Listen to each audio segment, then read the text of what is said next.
El imperio contraataca. Usted puede ver, señor presidente, en el primer cuadro, un tráfico internacional de nuestros enlaces de Internet clásico, eso es lo cotidiano, y en el siguiente cuadro abajo cómo comienzan a aumentar las bandas verdes.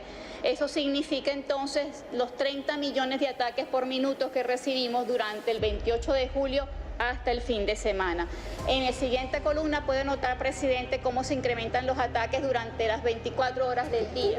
Es decir, que no hemos tenido descanso durante los ataques cibernéticos. Todas las plataformas del Estado han sido atacadas de múltiples formas. Cuando yo digo que el imperio contraataca, es que el 28 de julio hemos afirmado que los dueños de las redes sociales recibieron una derrota contundente. Eso no quería decir que los dueños de las redes sociales no iban a continuar atacando a Venezuela. Y lo que están haciendo ahora es un contraataque. Particularmente el dueño de la plataforma X, el multimillonario Elon Musk, pero con una particularidad. Es un contraataque delirante. Es un contraataque de alguna manera obsesivo, esquizofrénico, que está demostrando la inestabilidad emocional de ese tipo. Y creo que va a fracasar nuevamente, porque están entrando en una etapa de conflicto interno en Estados Unidos que lo va a mantener ocupado y que ya comienzan a agredirlo desde otras partes del mundo. Por ejemplo, Europa ya está comenzando a agredir al dueño de la cuenta de X, por una sencilla razón. Él está dentro de los Estados Unidos en una trinchera que tiene unos enemigos a muerte. Y esos enemigos a muerte no le van a perdonar la andanada de mentiras que está lanzando contra el candidato opositor a Donald Trump. Es algo muy obvio. Pero yo les decía que el tipo tiró toda la carne en el asador contra Venezuela. Se molestó cuando el presidente Nicolás Maduro lo hizo público y lo retó. Y de alguna manera entró en un delirio peor que el de María Corina Machado. Yo pensaba que María Corina Machado deliraba, pero este tipo la pasó. Ahora, ¿por qué no va a resultar? Hay algo muy importante que usted debe analizar. En Venezuela, cada vez que hay un intento de golpe de Estado y ese golpe de Estado fracasa, la revolución entra como en una revisión automática, incluso en una reestructuración y en una depuración, pero encuentra nuevas fortalezas, cosas que no había aprendido y que comienza a aprender. Nos sucedió en el 2002. Luego del 2002 surgieron, por ejemplo, la cadena de abastecimiento de alimentos Mercal. ¿Y por qué surgió la cadena de abastecimientos Mercal patrocinada por el gobierno? Porque el pueblo sin comida tiene problemas. La revolución sin comida tiene problemas. Eso lo sabía Bolívar, me lo explicaba el amigo José Caldera y María Zambrano cuando hablamos de la batalla de Junín. El ejército libertador sin logística, sin comida, tiene problemas. Incluso me comentaban que Bolívar, antes de prepararse, en la preparación de una batalla, usaban mulas para no usar los caballos, porque era parte de la logística del ataque. En Venezuela estamos aprendiendo que no tenemos legislación contra las redes sociales. Y es un error de la Asamblea Nacional, porque el tema de las redes sociales se ha advertido desde hace mucho tiempo. Pero se tomó las redes sociales como que nosotros podíamos combatir en ese terreno. Cada quien abra su grupo de WhatsApp, monte su cuenta de TikTok, suba sus contenidos, hasta talleres de cómo editar en el teléfono. Y la realidad nos ha demostrado que hay que hacer contenidos, es verdad, hay que usar la tecnología, es verdad, pero esa no era la estrategia comunicacional de la revolución. La estrategia comunicacional de la revolución era política, era el debate político, era el profundizar el debate de los temas álgidos. Y hoy les voy a demostrar por qué. De esto hay que aprender, y de estos errores es que estamos aprendiendo. Ahora nos dimos cuenta que otros países tienen legislaciones con las redes sociales. Eso se advirtió hace mucho tiempo. Pero bueno, a veces hay un poco de egocentrismo de que se tiene el conocimiento absoluto de la comunicación y entonces tenemos esos ataques. Pero seguimos teniendo un error muy particular que vamos a superar. Y lo vamos a superar porque el pueblo venezolano sigue dando pasos acertados en la revolución comunicacional, aunque no se dé cuenta de ello. Ayer, por ejemplo, hicieron una segunda tanda de un foro que llaman ¿Qué está pasando en Venezuela? El moderador era William Castillo y los ponentes eran la ministra de Ciencia y Tecnología, dos psicólogos, no recuerdo los nombres de ellos, una mujer y un hombre, la abogada Olga, que es especialista en el tema jurídico electoral, y el padre Nuno. Ambos foros muy interesantes, pero lo importante del foro, más que el conocimiento en sí, era la conversación en colectivo y la invitación a que esa conversación se extienda. La conversación en colectivo es una herramienta mortal contra las redes sociales, porque la conversación en colectivo forma parte de la fortaleza de la cultura comunicacional preferida en América Latina, que es la cultura oral. Nosotros somos una nación que se creó su identidad a través de la cultura oral. Nuestros ancestros, alrededor de una fogata, nos contaron esas historias, nos programaron el software. Los indígenas tenían un software programado a través de los, ¿cómo lo llaman ellos? Camanín Dantón. Los Camanín Dantón eran los expertos en contar historias. El que sabe contar cuentos significa eso. Entonces, esa cultura oral fue mutando a través de nuevas formas de comunicación. Cuando llegó el alfabeto, cuando los chinos inventan el alfabeto, cuando llega, digamos que el papel, los chinos inventaron el papel. Estos chinos van de todo. Cuando se inventó la imprenta, cuando se inventó el teléfono, cuando se inventó el cinematógrafo, cuando se inventó la radio, cuando se inventó la televisión, etcétera, etcétera, etcétera, hasta llegar al 2010, cuando se inventa el iPhone 4 con una cámara frontal que permite el selfie y que da rienda suelta a varias aplicaciones como Instagram, como TikTok, etcétera. Entonces sucede algo muy interesante. La comunicación va mutando y la comunicación es una herramienta del capitalismo. Y el capitalismo se ha servido de la comunicación en primer lugar para mantener la narrativa durante siglos de que no hay alternativa al capitalismo, de que no hay para dónde coger. Pero ha sido una lucha. Así como fue una lucha abolir la esclavitud, es una lucha milenaria superar el capitalismo como un modelo económico explotador, egoísta, que mercantiliza todo, hasta el oxígeno, hasta el agua, hasta la vida. Ahora, en este momento, Venezuela, por la agresión delirante de Elon Musk, que perdió las elecciones en el 28 de julio, resulta que Elon Musk descargó todas sus mentiras. Yo no había visto persona más embustera que Elon Musk. Y entonces descargó todos sus videos, pero de una forma obsesiva, delirante, sin tomar en cuenta qué video estaba escogiendo. No, él no prestó atención a nada. Le resbalaba si era verdad o era mentira. Ellos creen en el bombardeo, en armas nucleares a través de sus algoritmos. Ellos están convencidos de que los algoritmos aniquilan las culturas. están convencidos de que el algoritmo aniquila el pensamiento crítico y las ideas políticas de los pueblos que luchan por su soberanía. Están convencidos de ellos. Y bueno, no hay que culparlos de que crean en eso, porque han tenido algunas victorias, han tenido algunos avances en ese sentido y han hecho mucho daño. En Venezuela no ganaron el 28 de julio, pero hicieron mucho daño.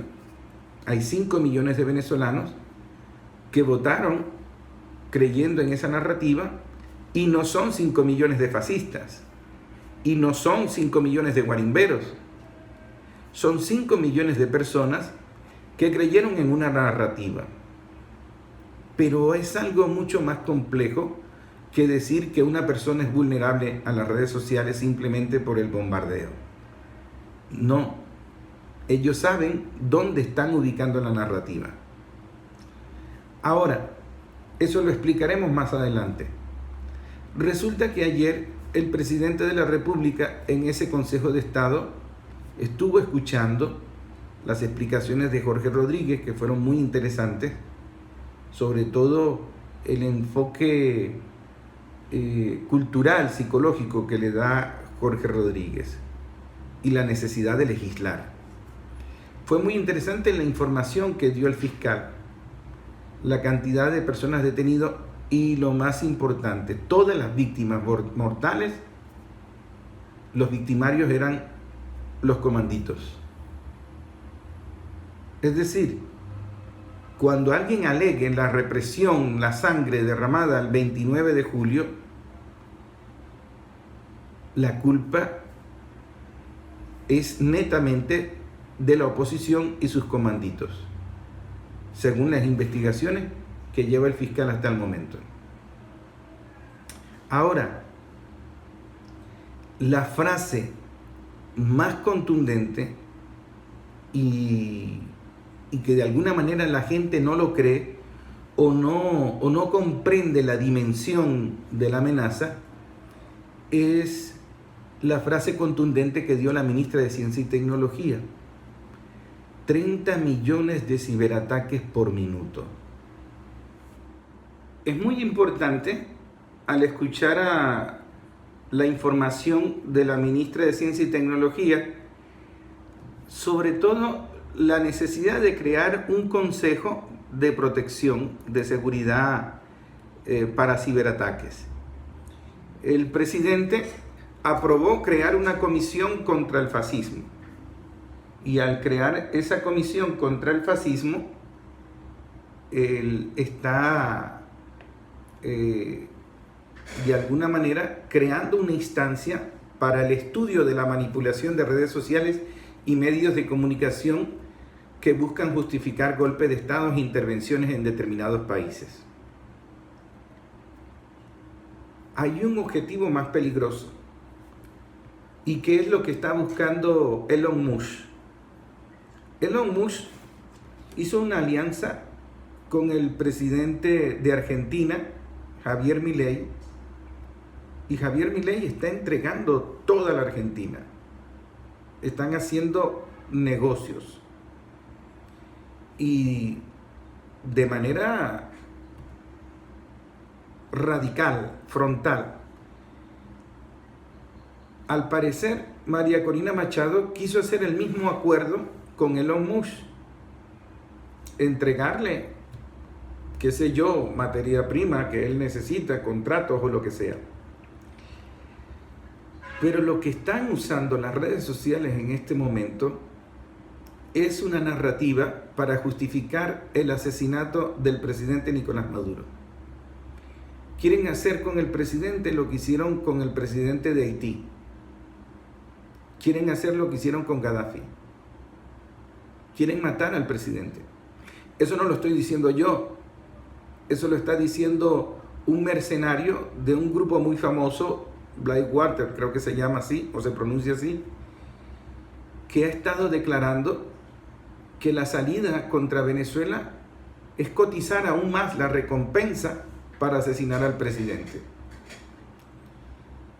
Y uno de los mercenarios que fracasó en el intento de asesinar al presidente está preso en Estados Unidos que es de apellido Goudot, el que firmó un contrato con Juan Guaidó y con JJ Rendón para asesinar al presidente y dar el golpe de Estado. Ese que intentó ingresar a Venezuela cuando hicieron el concierto en Cúcuta de estos artistas que se prestan para esas vagabunderías. O los amenazan o los chantajean, qué sé yo.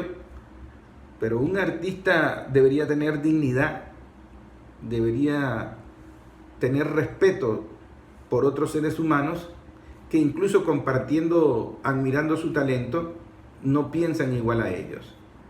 Y ellos no respetan eso. Pero les decía que este mercenario está hablando de aumentar la recompensa y que él asumiría el asesinato del presidente Nicolás Maduro. Lo que está haciendo María Corina Machado en este momento es amenazar al presidente con una soberbia delirante. Y entonces ella le dice: Maduro, acepta la propuesta de que te vas, porque no hay vuelta atrás, porque esto, que Yesí Patatín, que sé yo. Lo está amenazando abiertamente. Una tipa que ni siquiera fue candidata y no lo será nunca. Imagínense ustedes, si está inhabilitada por los delitos que cometió desde el 2002 para acá, incluso desde el 99 para acá, imagínense los delitos que está acumulando ahora. En flagrante desacato a todas las leyes venezolanas, a la constitución que se dieron los venezolanos.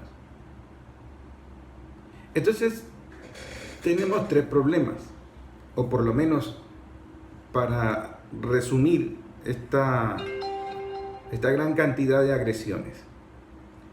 Tenemos un poder con la tecnología comunicacional que está tirando toda su artillería contra Venezuela. Y su principal objetivo, al perder las elecciones del 28 de julio, es justificar una narrativa, implementar una narrativa que les permita invadir y asesinar al presidente y asesinar muchos chavistas como una especie de plan Cóndor descarado o como un genocidio al estilo colombiano cuando practicaron un genocidio contra la Unión Patriótica. No se les olvide ese caso. Hay que aprender, hay que investigar. Yo les sugiero que investiguen qué fue lo que hicieron contra la Unión Patriótica en Colombia. Y es lo que quieren hacer en Venezuela con el chavismo. Ahora, ese objetivo tiene como finalidad sembrar tanto terror que nadie se atreva ni siquiera a mirar feo cuando comiencen a aplicar las políticas más agresivas como las que está haciendo Javier Milei. Privatizarlo todo, despedir a la gente, entregar todo el país. ¿Y todo con qué objetivo? Ahorrar, darle beneficios a la gente. No, satisfacer la voracidad en la decadencia de las transnacionales occidentales y europeas que están en una guerra entre capitales, entre capitalistas. Como están en esa guerra y no tienen industria, no tienen energía, no tienen petróleo, no tienen minerales, entonces quieren adinerar a una élite para que les entregue todo. Pero para entregarles todo, tienen que acabar con genocidios con la gente que se va a oponer a eso. Lo mismo que están haciendo en Medio Oriente, lo mismo que hicieron con la pandemia, etcétera, etcétera, etcétera. Venezuela ha sido una trinchera que defendió el frente, no los dejó pasar y fue como un dique de contención. Y eso es una bahía de cochinos en la época de la Guerra Fría, con sus diferencias, por supuesto. Pero es una trinchera defendida de tal manera que no ha permitido que ese capitalismo voraz, salvaje, psicópata, avance por estas tierras bolivarianas. Y Venezuela, de alguna manera, está aprendiendo en esa estrategia. Ese Consejo de Defensa y de Estado que se realizó en la Casa Amarilla de Caracas y que estaban integrándolo el alto mando militar, no es poca cosa. Aprobó la creación de la Comisión Nacional Internacional contra el Fascismo, el Odio y la Violencia, y con ello van a hacer el estudio integral de la forma en que se manipula a través de redes sociales y medios de comunicación para llevar a las sociedades a estados de conmoción y justificar los golpes de Estado, las intervenciones y desestabilizaciones de países que juegan un papel primordial en el surgimiento del mundo multipolar. Eso es verdad. Ahora, hay un tema delicado, complejo, quizás uno lo puede hacer por la independencia, la autonomía como periodista. Yo soy un humilde periodista, comunicador, graduado en la Universidad del Zulia, en Maracaibo, en el año 96. Y lo que yo les voy a decir es complejo, pero ustedes saben que es verdad. La manipulación de las redes sociales, ¿cómo funciona? El odio no se instala así por hipnosis espontáneo. Vas a odiar a Maduro y odias a Maduro. No. Ellos necesitan información del usuario. Y la tienen, es muy fácil porque el usuario se las da. El usuario, cuando usa el Instagram, el Facebook, el TikTok, comparte información, así no esté consciente de ello. Y a veces la comparte directamente. Porque es su vida social, ese mundo virtual es su vida social y allí él descarga sus emociones, sus miedos. Esa información es procesada por inteligencia artificial, es procesada en milésimas de segundo y puede ser categorizada, clasificada, ordenada y puede incluso darte un perfil de un sector de la sociedad. Y al tener ese perfil del sector de la sociedad es muy fácil manipularlo. Ahora, ¿qué información aprovecha el dueño de la red social, de la que sea, para manipular a unas personas a que odien la revolución, odien el chavismo y odien a Maduro? Nuestros errores son generalizados, maximizados, de alguna manera exagerados y son repetidos hasta la saciedad, casi como que el mal del satanismo. Y errores tenemos y vamos a tener, porque no existe la perfección y en la política menos. Entonces fíjense, uno de los odios, les voy a poner un ejemplo. El presidente obrero, un presidente que viene de la lucha sindical, que representa a los trabajadores. Y el Estado Bolívar es un Estado obrero, es un Estado donde la mayoría de la clase electoral, de la gente que vota, es un obrero de alguna empresa del Estado. Y aquí hay muchas, porque están las empresas básicas, las empresas del aluminio, las empresas del hierro, las empresas del oro, las empresas de energía. Y ese sector es uno de los sectores que más odia el chavismo y a Maduro.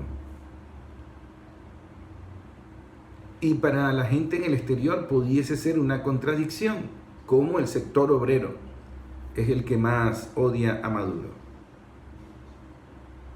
Es un sector que no votó, y eso se refleja en los números cuando usted analiza la elección en el Estado Bolívar.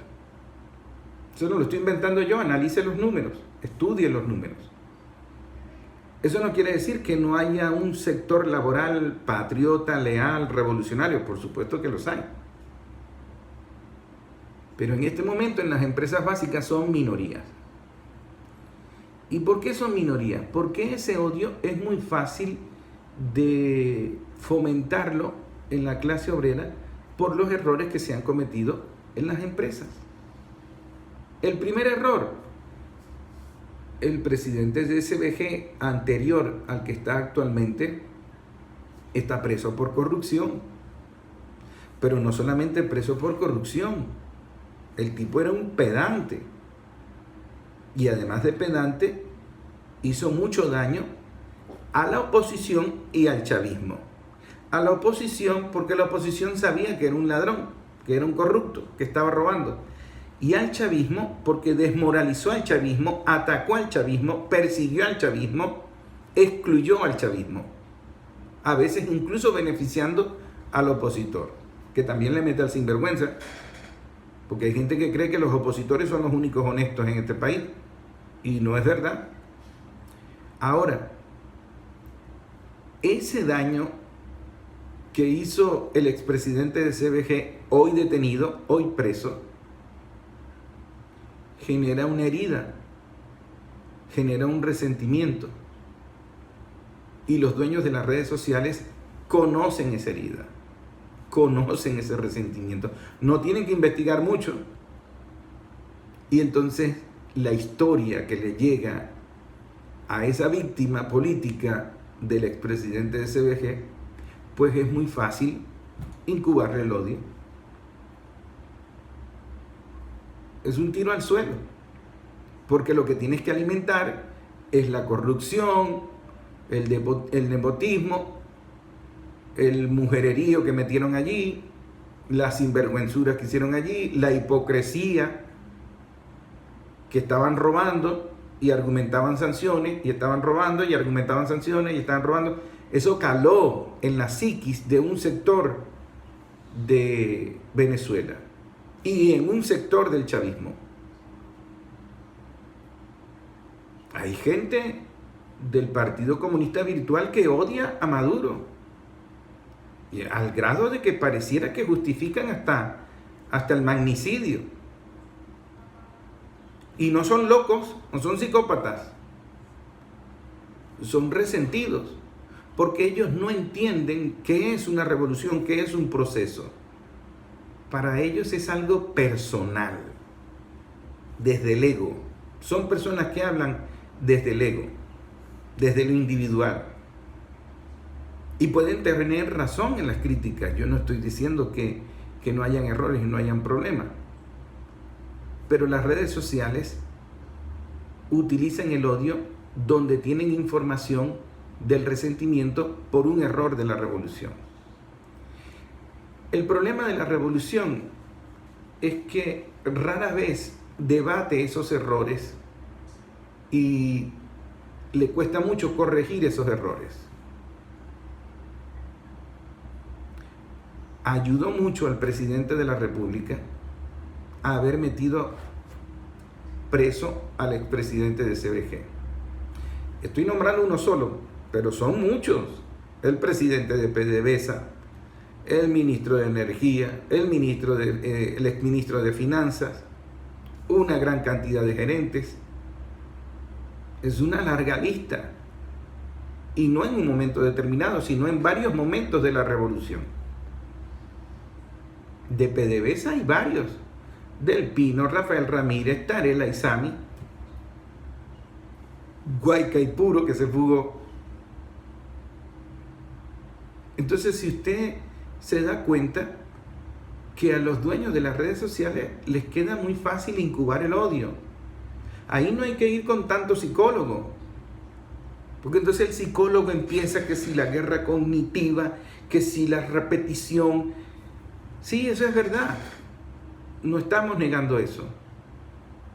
Pero ¿cómo se facilita el odio? No es que el opositor que está odiando sea un bruto, sea un ignorante, que lo manipulan con 2, 3 frasecitas, 4 videitos, 5 mentiras y ya está, él salió a matar.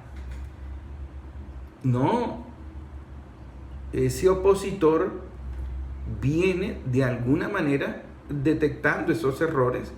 Y claro que sí, al fomentarle que esos errores están en todas partes, son exagerados, son maximizados, es lo único que él ve de la revolución, no ve la parte buena, entonces se envenena, se intoxica.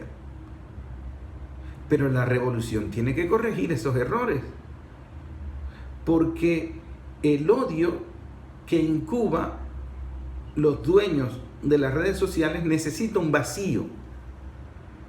Donde la revolución deja un vacío por un error, allí es donde crece y siembran el odio. ¿Por qué la mujer venezolana, humilde, líder de calle, líder de comunidad, que jamás ha tenido un cargo en una empresa, no se contamina de ese odio? Porque ella no está resentida con esos gerentes corruptos, esos gerentes oportunistas, esos presidentes de empresas oportunistas que llegaron a robar. Y lo del robo no es ahorita, porque algunos están presos, pero hay otros que robaron y se fueron. Y la gente lo sabe, la gente no es pendeja. Y eso le da más rabia todavía, que venga alguien a darle un discurso cuando todo el mundo sabe que es un ladrón. Y entonces cometemos el error de darle el micrófono en una tarima al ladrón. Carajo, eso es lo que tiene a un sector de la sociedad venezolana molesta. Ahora fíjense, no son 5 millones de fascistas. ¿Y por qué no son 5 millones de fascistas? Porque cuando las redes sociales, los dueños de las redes sociales les dicen salid a guarimbiar, no salieron a guarimbiar. Ahí no tragaron. ¿Por qué no tragaron allí? Porque ellos lo que quieren es darle un golpe a la revolución para que la revolución depure de esos corruptos y batequebrados. Ahora, es necesario buscar el encuentro entre la gran mayoría de los venezolanos que tienen un punto en común. Y el punto en común es la paz, el amor por Venezuela y que la revolución esté conformada por gente decente.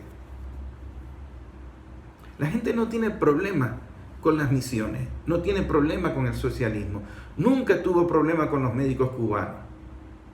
Eso eran mentiras de los burgueses estos que andan vendiendo el país. Pero la gente sí tiene problemas cuando hay un corrupto, un bate quebrado, dándote ejemplos de moral. Entonces eso sí le molesta a la gente. Se necesita con urgencia gente decente, gente honesta. Es una prioridad que la revolución esté debatiendo, que la revolución esté legislando el tema de las redes sociales, pero también que la revolución esté depurando y reclutando gente decente, que la hay, gente que pueda hacer el trabajo de manera eficiente, gente que pueda hacer cumplir la revolución y no maquillarla.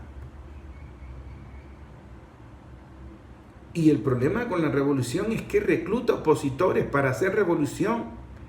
Y muchas veces es ese opositor el corrupto. Pero ojo, la corrupción no tiene color, identidad, religión. Hay chavistas corruptos que aprovechan esto de la revolución para llenarse el bolsillo de dinero mal habido. Allí es donde los dueños de las redes sociales pueden incrementar el odio. Porque esos 6 millones de venezolanos que votaron por Maduro, esos 6 millones de venezolanos que votaron por Maduro no son 6 millones de enchufados. Ahí hay más de uno que está desempleado. Ahí hay más de uno que está emprendiendo. Ahí hay más de uno que fue víctima, que lo botaron de alguna empresa. Entonces, la oposición tiene que entender que aquí no hay 6 millones de fanáticos, 6 millones de enchufados. Aquí hay 6 millones de venezolanos que creen en el chavismo, que creen en el proceso revolucionario, que creen en esta participación protagónica del pueblo y de la Constitución. Y que no están defendiendo apellidos, están defendiendo una idea. Y esa es la mayoría que se pronunció el 28 de julio. Ahora, estos 5 millones, entre ellos los resentidos, los psicópatas, los disociados, pero sobre todo los que tienen razón en muchas críticas, tienen que comprender que perdieron y tienen que comprender que no tienen proyectos. Porque uno les dice, ok, está bien, ¿cuál es tu propuesta? Pero es que ni siquiera candidato tenían. ¿Cuál era el programa de gobierno de Edmundo? Estaba en inglés. El programa de gobierno de Edmundo estaba en una página web en inglés. Y lo único que se podía entender claramente de ese inglés era la palabra privatización. ¿Qué proyecto es ese? ¿Privatizarlo todo y venderlo todo? ¿Qué plan es ese? ¿Qué alternativa es esa? ¿Qué tiene eso de cambio? ¿Qué tiene eso de nuevo? Absolutamente nada. Eso es volver al pasado. Volver a Carlos Andrés Pérez. ¿Y cómo salió Carlos Andrés Pérez de este país? Salió preso. Y era Carlos Andrés Pérez un hombre decente. Era el símbolo de la corrupción perfecta. Ahora, es necesario saber y estudiar la geopolítica mundial, porque todo el planeta está en una guerra, y en una guerra de los capitalistas.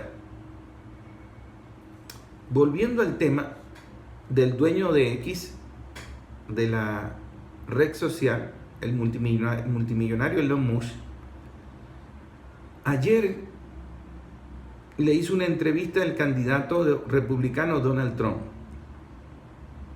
y se burlaron de la entrevista en los memes.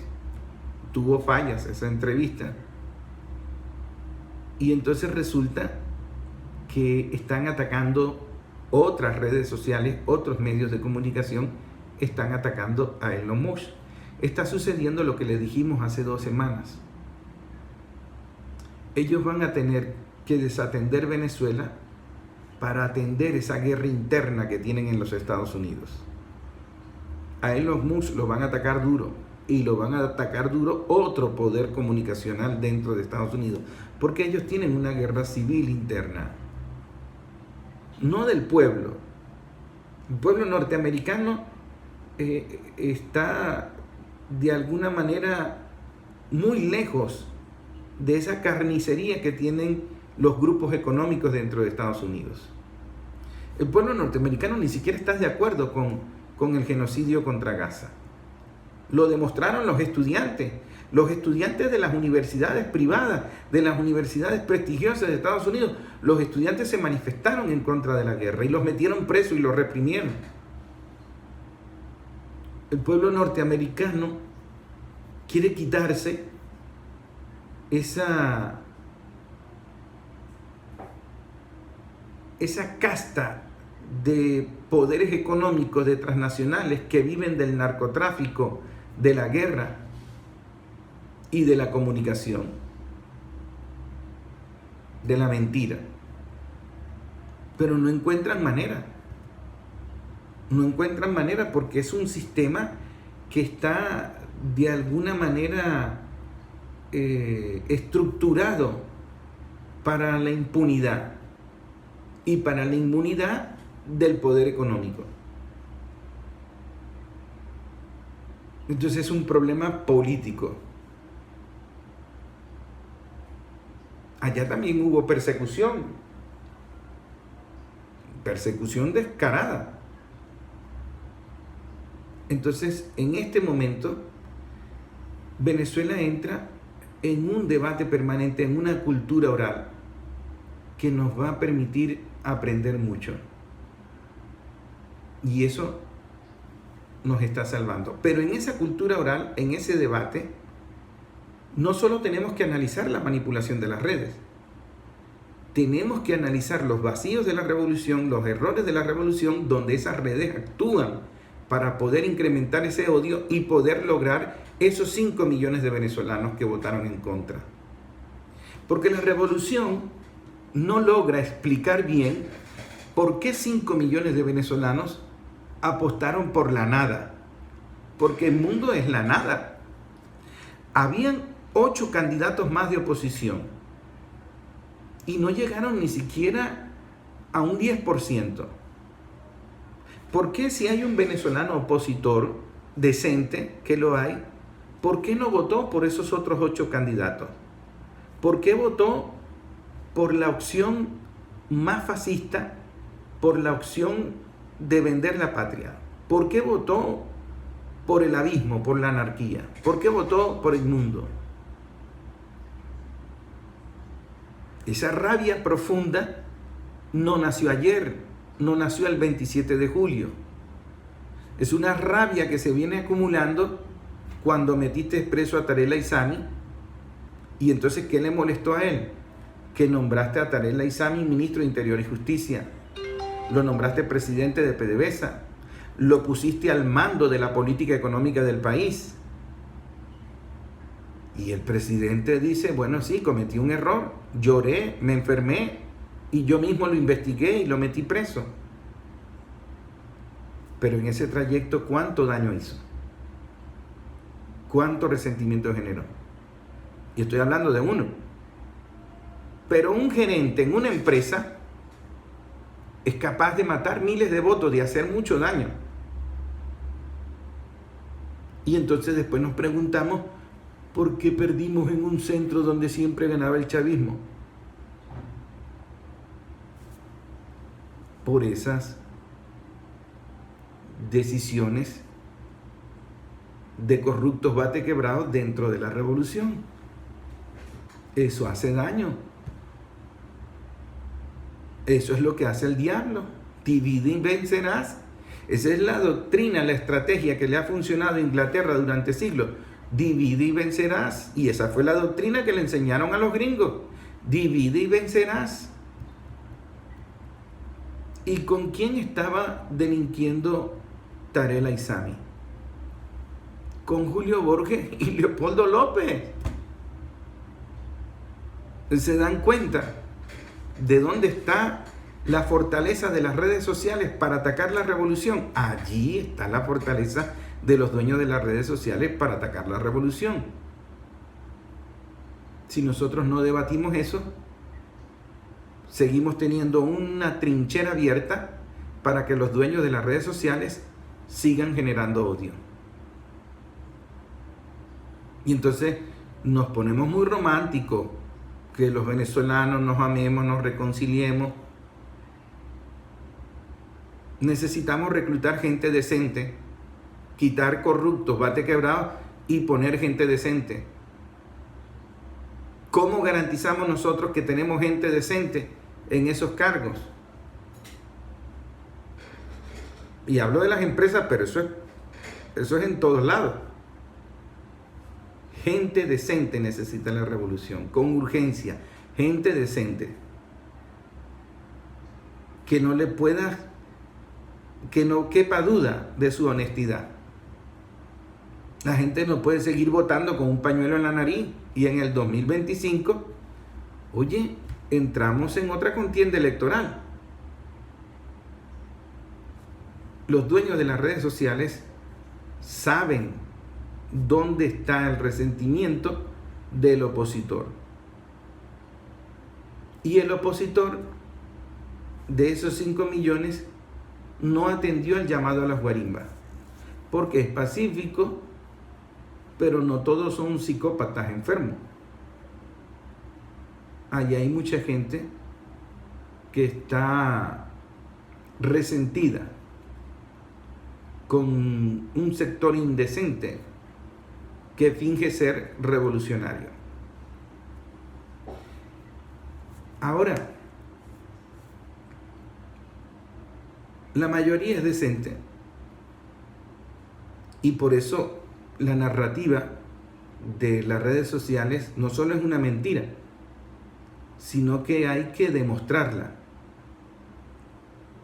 Y la revolución ha tenido avances, ha tenido aciertos, y la revolución te protege, aunque no la comprendas. Eso se evidenció en la pandemia. Eso se ha evidenciado con los números.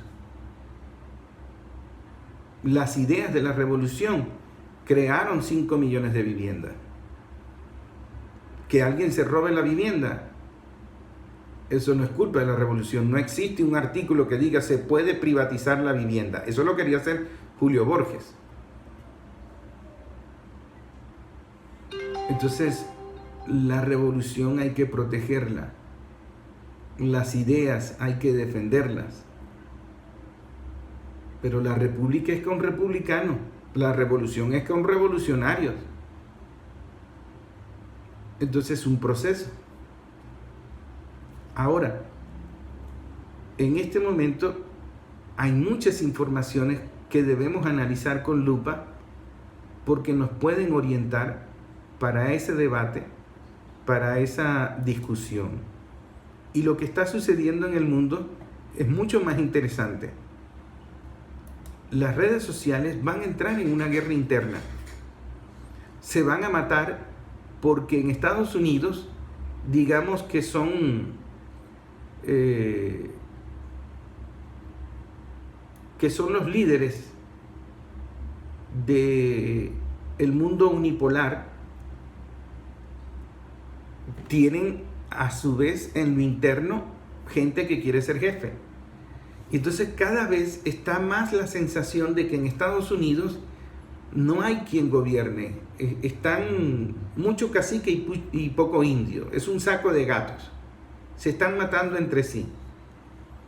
Eso es más peligroso, porque ahí cualquiera puede tomar una decisión estúpida. Ahí cualquiera puede, de alguna manera, cometer el error de asumir una estrategia autónoma por su cuenta y provocar una catástrofe. Con Venezuela eso se ha visto. Les decía al inicio del programa que hay un mercenario diciendo que aumenten la recompensa por la cabeza de Maduro, que él asume ese problema. Eso es anarquía, eso es barbarie lo que hay allá. Y entonces un secretario de Estado dice una cosa, un portavoz de la Casa Blanca dice otra, el presidente dice otra cosa. Es un disparate. Ahí no se sabe quién gobierna. Ahí tienen una pelea interna muy peligrosa para el mundo. Esta campaña fue un proceso de aprendizaje muy interesante. Hubo una parábola en la estrategia comunicacional. Al inicio de la campaña se nos dijo que debíamos crear grupos de WhatsApp, que debíamos crear cuentas de TikTok, que debíamos aprender a hacer contenidos y hacer contenido. Hasta un festival de contenido se hizo para los consejos comunales y las comunas. Y entonces se iban a premiar a los mejores contenidos para que contaran lo que estaba sucediendo. Hay un problema en la comprensión de la comunicación y hay un desconocimiento de la mutación cultural de la comunicación. Entonces cometimos 3 errores. Cometimos el error de que la comunicación, la dimensión tecnológica es prioridad. Que la comunicación es conocer tecnología y manejar los aparatitos. Entonces nos pusieron a manejar los aparatitos. Y los aparatitos son ferretería. Eso fue un error. Había que comprender la cultura que se estaba generando con la comunicación, la lógica que había alrededor de la comunicación. Había que comprender lo que estaba sucediendo con el muchacho que prefería tener una vida social virtual, digital, a tener una vida social humana. Y no nos estábamos dando cuenta de que el adolescente no quería ir a la universidad y quería aprender en YouTube. No quería tener amigos y jugar con amigos en la calle, sino que quería estar en un videojuego o quería estar desnudándose en Instagram y creyendo que los likes, los me gusta eran un reconocimiento social. Y ese reconocimiento social es una dopamina, una droga que la tienes que estar alimentando para sentir que eres alguien. En un estudio en Europa que se realizó del consumo de las aplicaciones y luego crearon el libro que se llamó La Generación APP, la adolescencia europea es adicta a las aplicaciones por 3 razones. 1, porque buscan información. 2, información y entretenimiento. 2, porque buscan aprender algo, como un tutorial. Y 3, reconocimiento social. Sentir que no están solos. Jorge Rodríguez, en su intervención de ayer en el Consejo de Estado, explicó la necesidad humana del tener reconocimiento social. Y ese reconocimiento social es un vacío que tiene el ser humano, es un vacío que tiene sobre todo el adolescente, pero no solo el adolescente, el viejo también necesita reconocimiento social, necesita sus amigos de esquina. Bueno, las redes sociales creen que pueden llenar ese vacío y darte un reconocimiento digital. Entonces tú puedes incluso comprar amigos, comprar seguidores, comprar me gustas y ser feliz porque te siguen y porque les gusta lo que tú das en contenido. Así no sean personas, así sean robots. Hasta novias digitales te ofrecen. Es una deshumanización de la comunicación. Entonces la estrategia comunicacional al inicio de la campaña era que nos metiéramos todos en WhatsApp y nos metiéramos todos en TikTok a subir contenidos. Eso era una estupidez. Y entonces algunos dirigentes políticos, algunos funcionarios, creyeron que el periodismo desapareció, que la comunicación bastaba con comprarse un buen teléfono y dominar los aparatitos, los algoritmos y todo lo que te estuviesen poniendo de moda los dueños de las redes sociales. Entonces te daban un taller de cómo editar, de cómo montar el video y la gente entró en esa comunicación absurda, desenfrenada, sin pensar cuál era el contenido que tenía que subir. La clave está en el contenido, no en la pala, en la ferretería, en la herramienta, en el aparatito. ¿O es que Bolívar tenía celular cuando cruzó la cordillera de los Andes? ¿O es que Bolívar tenía celular cuando se enfrentó a los españoles en la batalla de Carabobo? Tenemos que aprender. Ahora, en la misma campaña hubo una parábola. El presidente se dio cuenta que si seguía hablando en TikTok, que si seguía bailando, iba a perder. Y entonces comenzó a recorrer 3 ciudades por día, a hablar con la gente, entrar en el casa a casa con la gente y darse cuenta de lo que le estaba diciendo la gente, escuchar a la gente. Esa conversación humana, esa comunicación humana es la que nos está salvando de las redes sociales. Así que si usted tiene un hijo, un familiar, un pariente adicto a las redes sociales, es la comunicación humana lo que lo va a sacar de ese bendito teléfono. Es el debate, nuestra cultura oral, carajo. La cultura oral para América Latina es vital, es su esencia. Hablar. Ahora, ese cambio dentro de la campaña, que gracias a Dios el presidente hizo un cambio de giro, facilitó o incrementó la votación del presidente, que terminó venciendo por más de 1 millón de votos el 28 de julio. Y por eso los dueños de las redes sociales mordieron el polvo de la derrota. No podemos abandonar esa comunicación. Y por eso el presidente todos los días recibe una marcha y entra en una conversación humana con movimientos sociales. Un día recibe a los jóvenes, otro día recibe a los abuelos, otro día recibe a las mujeres. Es decir, eso tiene que ser una estrategia comunicacional permanente de la revolución. Y allí está el error de pensar que porque alguien domina el teléfono y es rápido mandando mensajes y entonces logra muchas visualizaciones, caemos en esa estupidez, en la competencia de los likes. Mira cuántos seguidores. Y entonces comenzamos a hacer el ridículo, a bailar semidesnuda, a hacer un pocotón de estupideces para llamar la atención, para generar tráfico en nuestras redes. Y el que tenga más tráfico en las redes es el mejor comunicador. ¡Mentira! El algoritmo lo hacen así para hacerte más idiota.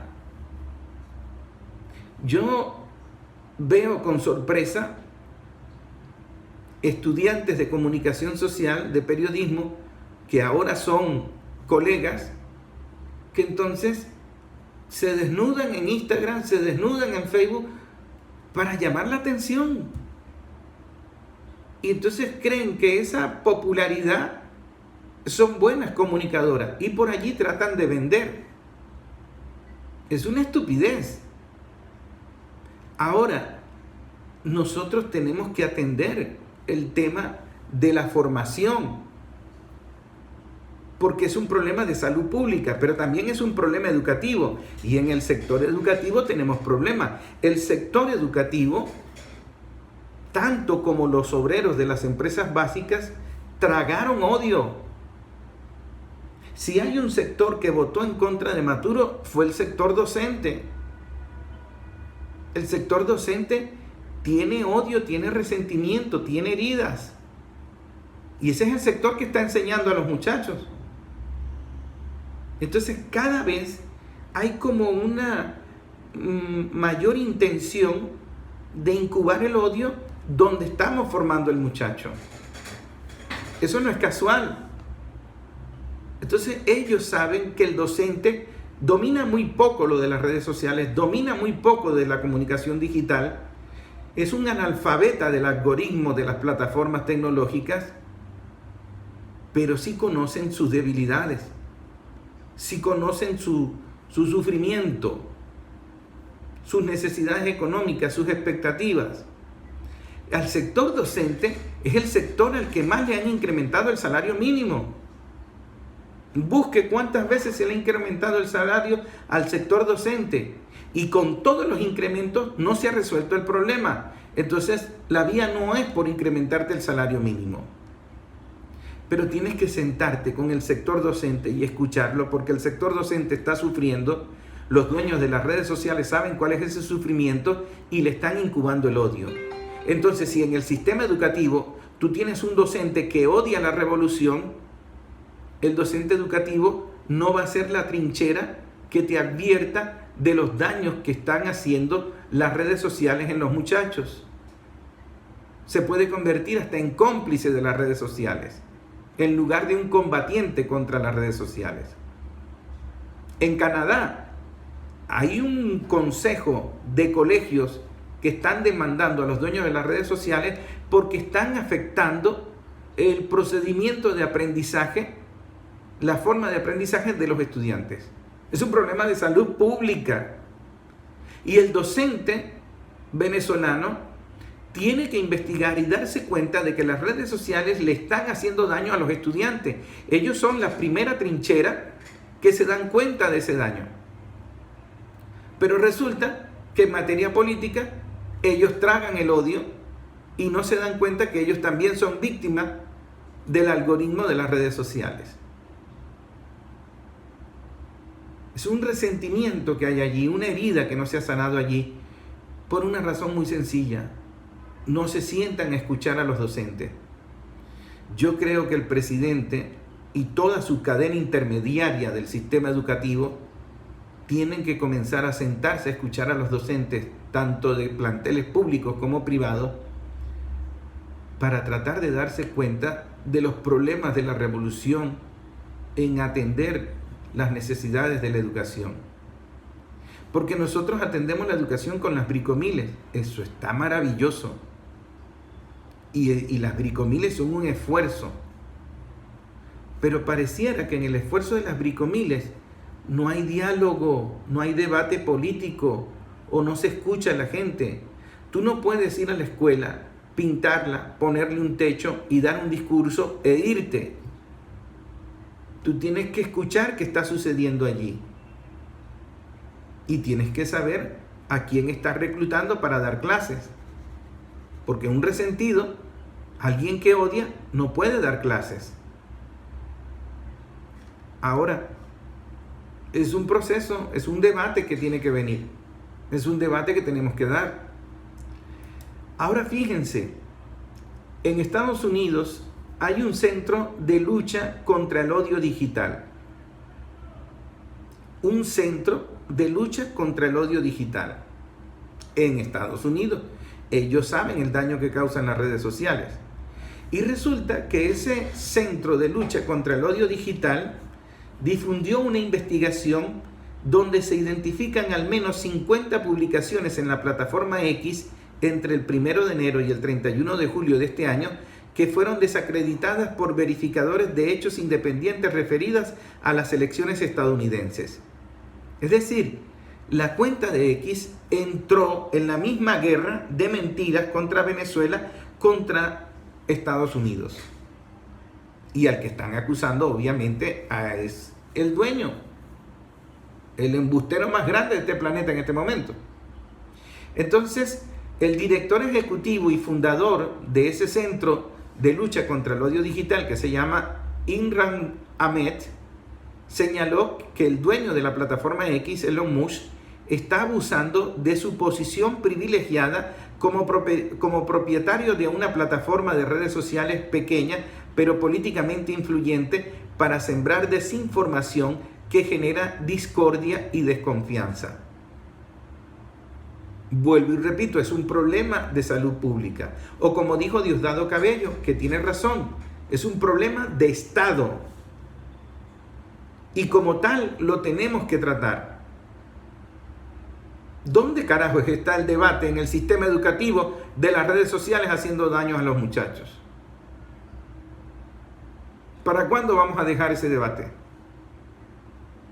Eso hay que hacerlo. El docente está siendo víctima de ese odio.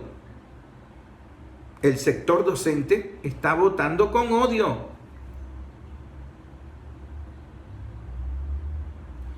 Hay que tener cuidado, porque el odio se puede incubar donde hay incertidumbre, donde hay desinformación, donde no hay decencia, y explotarlo como una bomba. Sin embargo, el 29 de julio desactivamos esa bomba, porque esos 5 millones de venezolanos que votaron en contra, que votaron con resentimiento, con odio, con lo que tú quieras, no salieron a guarimbear, no atendieron el llamado de los comanditos. ¿Y qué está haciendo María Corina otra vez? Convocando a los comanditos para el sábado 17.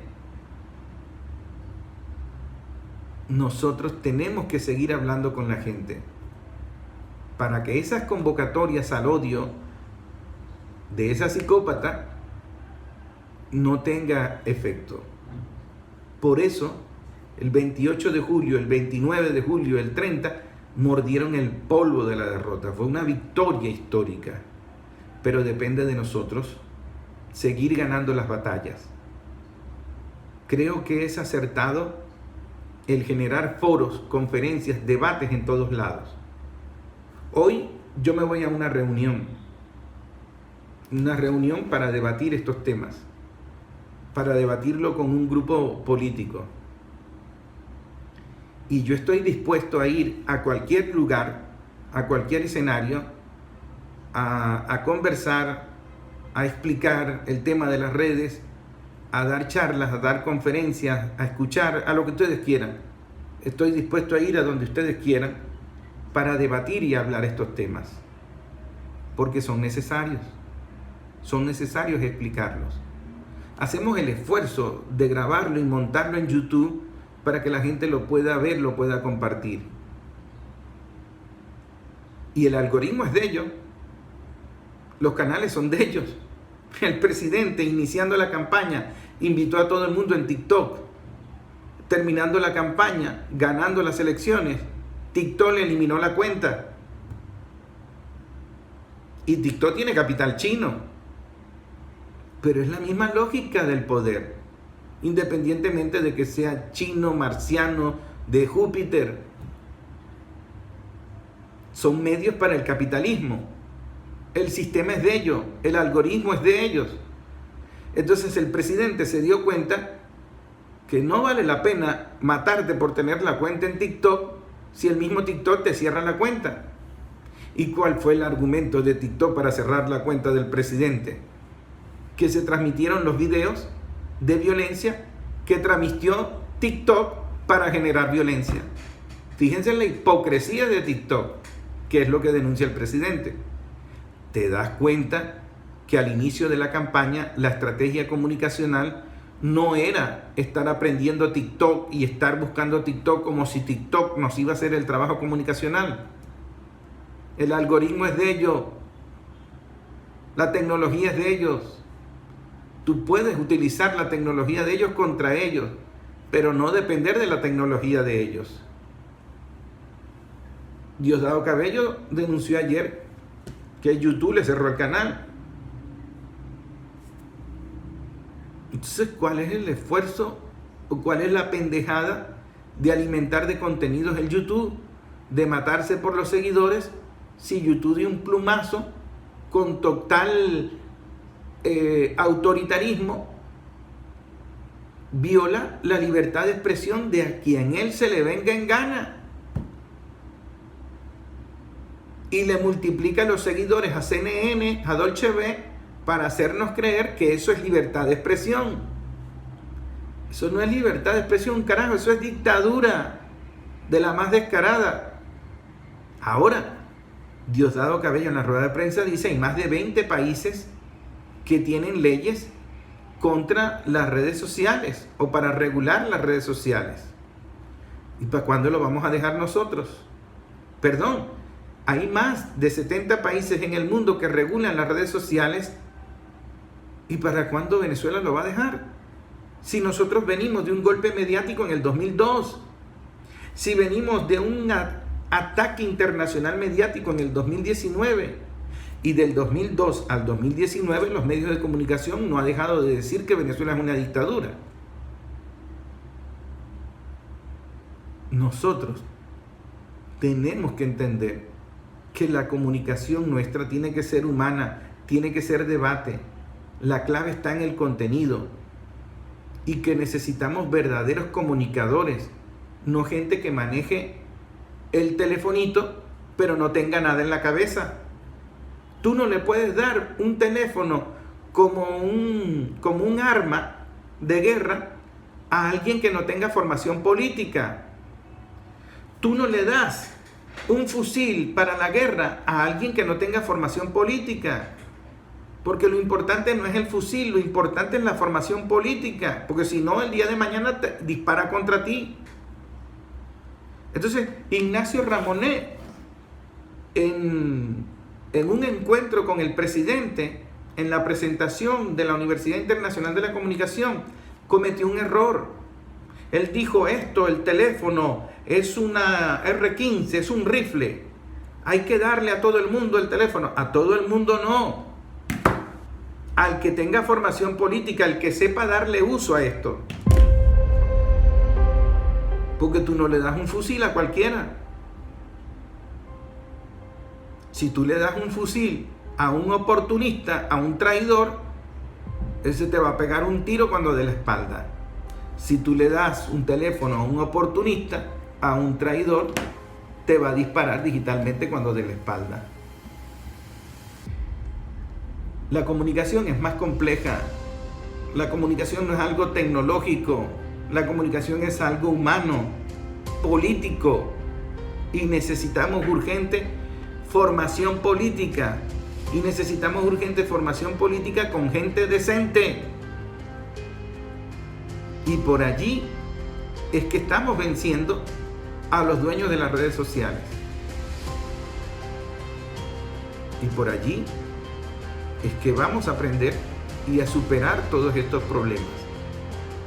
Y si el imperio contraataca, pues lo volvemos a arrastrar hasta que tumbemos de una vez por todas ese imperio que ha inundado de sangre a todo el pueblo de Latinoamérica en nombre de la libertad. Eso no es libertad, eso es odio. Y tenemos que aprender. Soy David Medina. Espero que se haya comprendido este programa.